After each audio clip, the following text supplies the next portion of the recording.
Assalamualaikum warahmatullahi wabarakatuh. Hai semuanya, saya Nadia Rahma.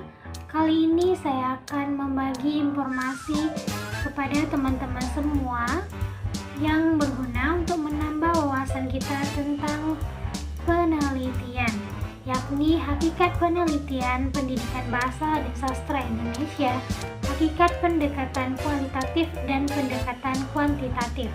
Namun sebelum itu saya mengucapkan terima kasih dan mohon izin kepada Profesor Dr. Hajah Hasna Faiza ARMHum selaku dosen pengampu mata kuliah metodologi penelitian. Baiklah, langsung saja kita masuk pada pembahasan yang pertama tentang hakikat penelitian pendidikan bahasa dan sastra Indonesia.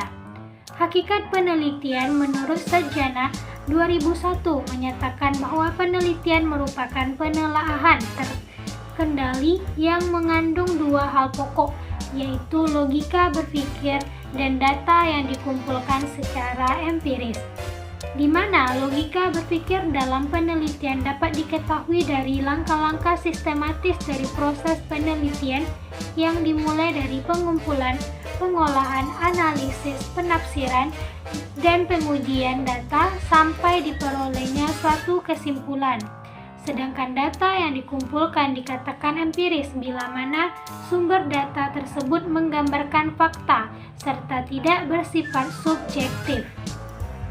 Berdasarkan pernyataan di atas, dapat kita simpulkan bahwa hakikat penelitian pendidikan bahasa dan sastra Indonesia meliputi penelitian tentang kajian fonetik dan fonologi, morfologi, dan sintaksis yang merupakan penelitian dasar, lalu penelitian tentang sosiolinguistik, psikolinguistik, pragmatik, wacana, sosiopragmatik, linguistik forensik, antropolinguistik yang merupakan penelitian lanjutan, dan ilmu linguistik serapan lainnya.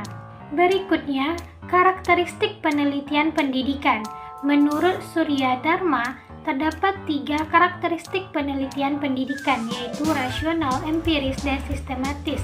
Sedangkan menurut Nur Sapiaha Rahab, terdiri atas 4, yaitu bersifat kritis dan analitis, rasional dan objektif, konsisten, dan koherensi.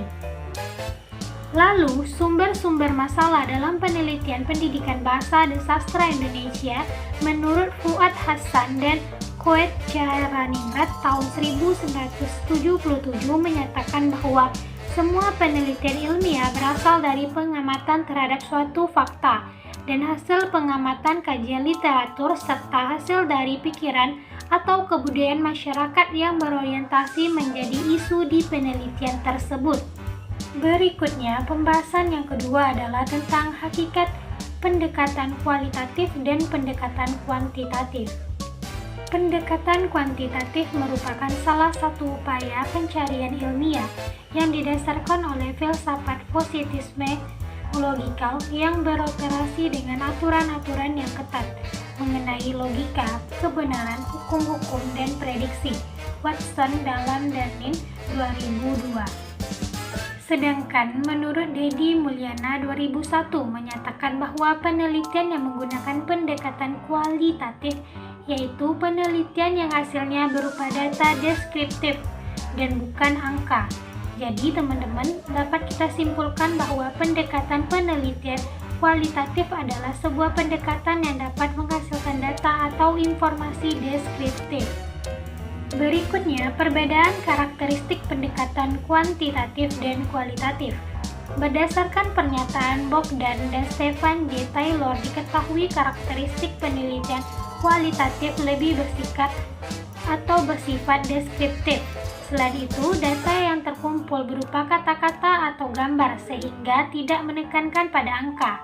Penelitian kualitatif lebih menekankan pada proses daripada produk. Sedangkan penelitian kuantitatif bersifat numerik atau angka. Dan penelitian menggunakan pendekatan kualitatif maka akan menggunakan teknik observasi terlibat langsung. Sedangkan pendekatan kuantitatif diterapkan, maka teknik yang digunakan berbentuk observasi terstruktur, survei yang menggunakan kuesioner, dan eksperimen. Berikutnya, penjelasan yang terakhir mengenai identifikasi judul-judul penelitian kuantitatif dan kualitatif.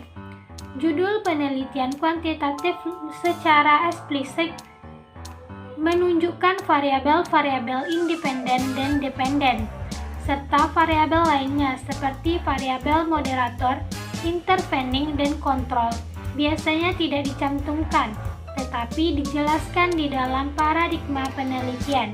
Contoh judul penelitian kuantitatif yaitu pekerjaan menjadi pengaruh keberagaman tenaga kerja terhadap efektivitas organisasional.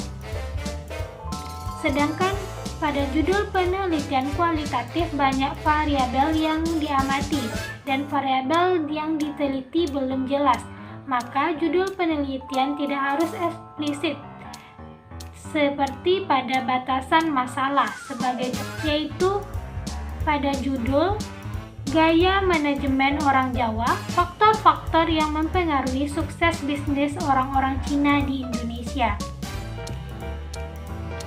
Baiklah, itulah penjelasan dari saya tentang pendalaman penelitian, hakikat penelitian pada pendidikan bahasa dan sastra Indonesia, pendekatan kuantitatif dan kualitatif. Semoga bermanfaat. Wassalamualaikum warahmatullahi wabarakatuh.